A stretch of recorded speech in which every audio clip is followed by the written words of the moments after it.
the designer of the new, is it the Super M? No, it's Quartet M Scaler. Quartet. Quartet, Hey. because it's got 4 million taps.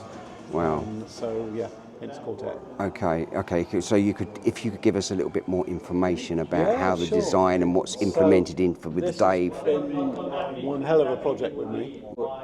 First started work when the Hugo M Scaler was finished. So it's taken 6 years to develop. Partly the reason it took so long was the technical challenge, engineering the design, because it's extremely complicated in a minute, but also as a research exercise. Right. So that I could better understand what was going on with interpolation filters. The questions I wanted to ask myself was, how many taps do we need to perfectly reconstruct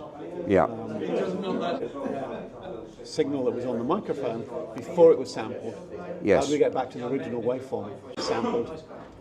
We need to create a continuous waveform to make it back into analog, and the analog needs to be the same as the original. The problem is that transients are either a little bit too early or a little bit too late, and it's constantly shifting backwards and forwards, and that confuses the brain. The brain uses the transient timing information to work out timbre, to work out pitch, to work out instruments where they're separated, and to put instruments into space. Yes. So when all your timing information is being screwed up, everything suffers. Yes. And when you lose pitch and timbre and the starting and stopping of notes, you haven't got any music that really drives me. That's what I did a little experiment actually, Rob, about 2 or 3 weeks ago, because I had the M Scaler obviously with the Hugo TT2, and I removed the M Scaler just to see what the TT2 was doing on its own with my CD, with some CDs that I'd been sent, and it was like I was removing some information, it was literally, it took away from the soundstage, and the actual wideness of the soundstage, it sort of closed in a bit. So whereas the instruments that I could hear off to the left of the soundstage came closer in, so it narrowed, and I was sort of missing information, and it gave. So it was quite interesting to get that. So I understand what you're saying. You're literally reconstructing the image that was originally there on the recording. So what we're doing when we're doing this interpolation, we're not creating new information. No. We're maintaining the information content that was originally there. We're not distorting the information. Yes. And conventional interpolation filters, all interpolation filters distort the information. Key is making that distortion as small as possible. And what's also key is having the right algorithm so that when we distort it, it's not going to have so much of a subjective loss, which is why with the WTA algorithm, I spent thousands of listening tests that we can reconstruct things much more accurately. Yeah. I mean, as I said, in the experiments that I've sort of been creating at home, playing around with it, it's amazing how much of a difference it made. So I can only imagine what 4 FPGAs would be doing. It's actually 5 in Five in total. So you've got 4 more than what's on the M Scaler. Yeah. Okay. Wow, that's going to be really interesting. And obviously a sort of super high-end sort of level. Yes. Yeah. It's going to be priced. We don't know what the price is. No. Okay. But it's going to be priced more than Dave. Complicated than Dave. Yeah. There's a lot more into it. So going into the technology or the actual structure itself, 5 FPGAs, 2 million lines of code that I've had to code for it, 2,500 discrete components. The power supply that's feeding the FPGAs is 75 amps capable. Right. To stop the noise from the mains upsetting Quartet, and to stop the noise that Quartet generates upsetting, we had to have lots of RF filtering. So this power supply is my own design. And the RF filters cover the range from DC to 10 gigahertz. Right. It's the most complex RF filter you can get. It's over 200 components to do the RF filtering. Okay. Yeah. And there's the same one on the input for Quartet, and the same one of the output of the power supply. Right. So it's controlling noise coming in and noise coming out. Basically, it's not allowing any noise into the signal. What you're doing is you're isolating Quartet from the DAC that can flow, and you get much better sound quality that way. And you don't have to worry so much about your B and C connections. Yeah. Okay. Yeah. Basically, it's totally purist. Everything's designed with a reason, and it's interesting. It's exciting to see. Obviously, this at the show. And it's be even more exciting. You'll be able to hear it in a few minutes. Yeah, okay. Well, so that is going to be another exciting moment for me.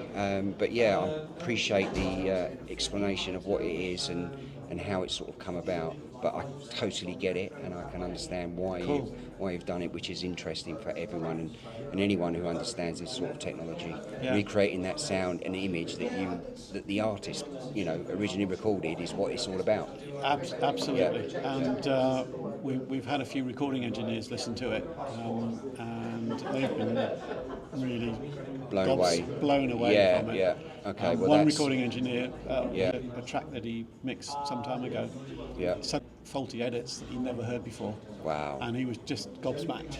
And it's pointing out them instruments where you had them actually in that space and time within that sound stage. Absolutely. And that is the thing, it's actually placing them in that sound stage that you can go, right, that's off to the left, and it's right off to the left, or it's over there. It's that sort of, it gives you goosebumps. The other nice thing about Quartet, that I hope you'll appreciate when you listen to it, is that I often talk about instrument separation and focus. And now focus is a term that I don't actually explain. No. But what I mean by focus is that when you have a small quiet instrument playing, and then a crescendo builds up and lots of other instruments come in, on normal digital products you lose track of the quiet instrument. It distorts the sound. When you have Quartet in the way, you can hear quiet instruments much more clearly when a loud instrument is playing. And that's got twofold things. Obviously you can focus on the quiet instrument and maintain your focus on the quiet instrument. But when you have that level of separation, the powerful, strong instruments hit you hard.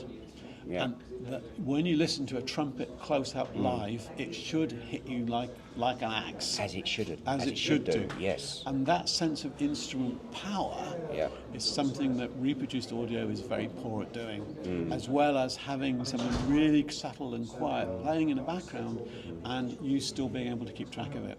And this is one of the things I've learned with the new Quartet, how important the timing information is to get you those abilities. Because your ears then pick up on that sound that you've recreated. It's the brain. It works together, doesn't it? It's not the ears. No, it's the brain. We tend to think we hear because of our ears. We don't. It's the brain that's telling you. It's the brain telling you, creating that illusion of what you hear. And that's why ridiculously small errors become important. Upsetting the ears, it's upsetting the brain being able to process that data. Errors can cause, have big consequences to the brain. Science doesn't understand exactly how we managed to do this trick. It's fooling the brain or not fooling the brain as such. To actually hear what you should be hearing. Cool. Okay, well look, let me listen to it, but I really appreciate your time talking with me. No problem, it's my pleasure. It's fascinating to hear, so thank you.